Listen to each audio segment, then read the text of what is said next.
Hello, this is Chef John from foodwishes.com with the best Baked Ziti. That's right, I am half Italian and was raised eating the finest Italian-American cuisine.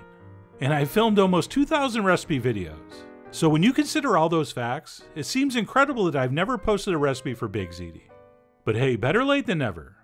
And hopefully I make up for that long wait by posting what I think is the best version out there. So with that, let's go ahead and get started with 1.5 pounds of Italian sausage. And for this, you can use the hot or the mild. Or as I'm about to do, use half of each. And before we brown this up, we're going to have to remove the casing, which is done very simply by making a cut down the length, at which point we'll go ahead and simply peel that off. So I went ahead and did that to the other three, and then headed to the stove, where I have a sauce pot placed over high heat with a little bit of olive oil in it. And we'll transfer our sausage in along with 1 large diced yellow onion.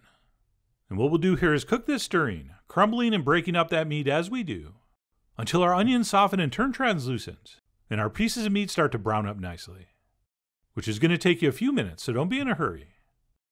And what we'll do when we think we're getting close to sauteing that long enough is go ahead and toss in a few dry herbs, specifically some dry oregano, some dried thyme, and some dried rosemary. And we'll go ahead and stir that in and cook it for another minute or so.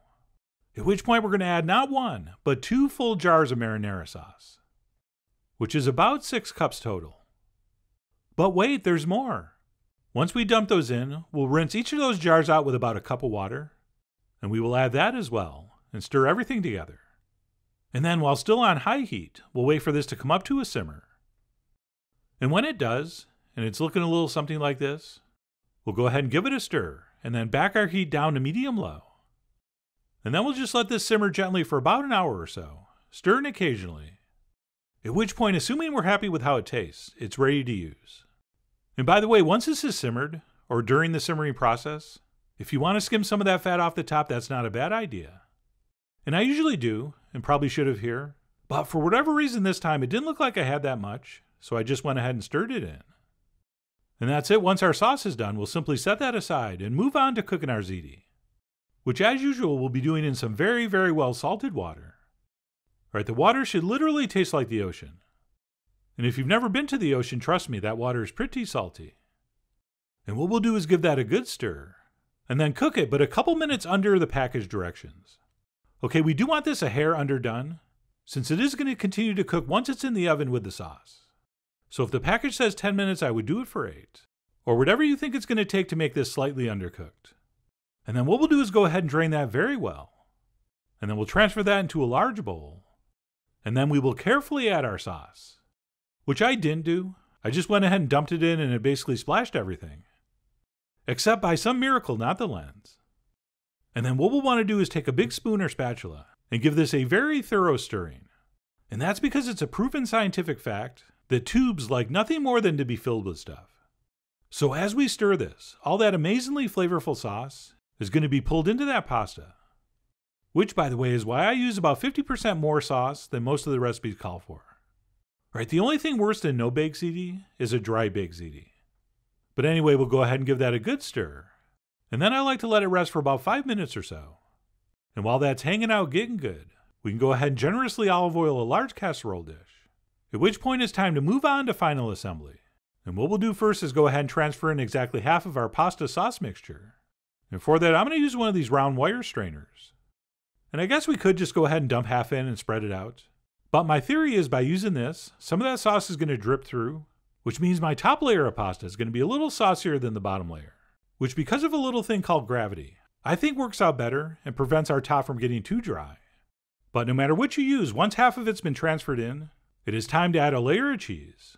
And we're going to be using 3 of them, starting with a beautiful basket ricotta.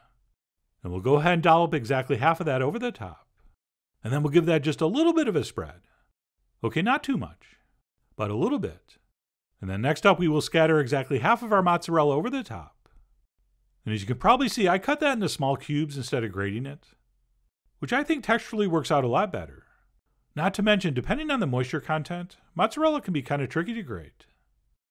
And then once half our mozzarella has been scattered over, we will finish up this layer with a very generous grating of Parmesan cheese, or if you want pecorino, which is what I'm using today.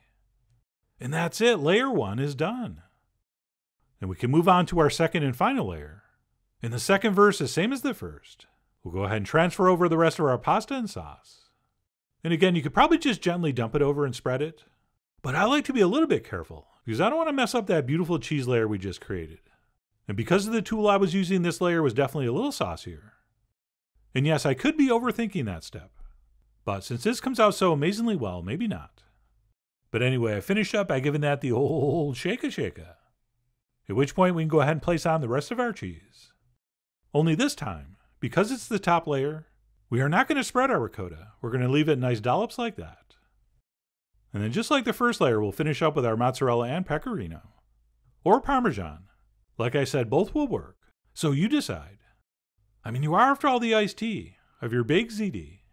But no matter what you use, just make sure you don't use that stuff already grated out of the package and that you grate it yourself. Otherwise, you just played yourself. And that's it. Once the rest of our cheese has been applied over the top, we'll go ahead and clean up those edges a little bit before transferring this into the center of a 375-degree oven for about 30 to 35 minutes, or until our casserole is piping hot and the cheese is beautifully melted and just barely starting to get golden brown. Okay, so that looks just about perfect. And we really don't want to go any longer than that, since everything in here is cooked, and really all we're doing is heating everything through. And yes, if you have to, you could serve this immediately, but I think it's going to be much better if you let it rest for about 10 to 15 minutes. And while we're waiting, we can go ahead and garnish with the obligatory chopped Italian parsley, which of course is a mandatory requirement for any and all Italian-American casserole type dishes. And that's it. Once our Baked Ziti has rested and been parsleyed, we can go ahead and serve that up, which I'll do by cutting out a nice large portion with this spoon.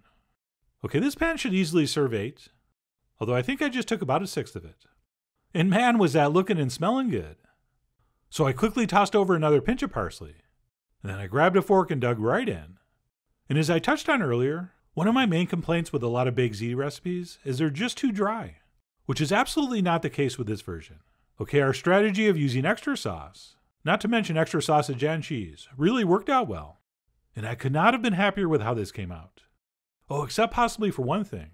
As I mentioned, I should probably have skimmed some of that fat off the top of the sauce, since with all that meat and cheese involved, we have plenty of fat to go around. But anyway, that's it. How I like to make Baked Ziti. Okay, I'm not saying we should stop making lasagna, but when it comes to meaty, cheesy, saucy, pasta-based casseroles, Baked Ziti, especially this version, is very, very tough to beat. Speaking of which, in the Italian-American community, this is a very popular dish for potlucks.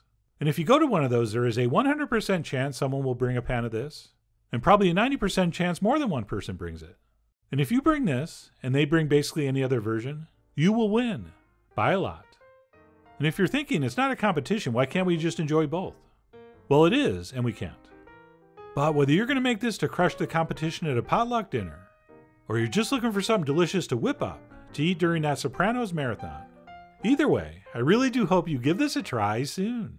So please follow the links below for the ingredient amounts, a printable written recipe, and much more info as usual. And as always, enjoy.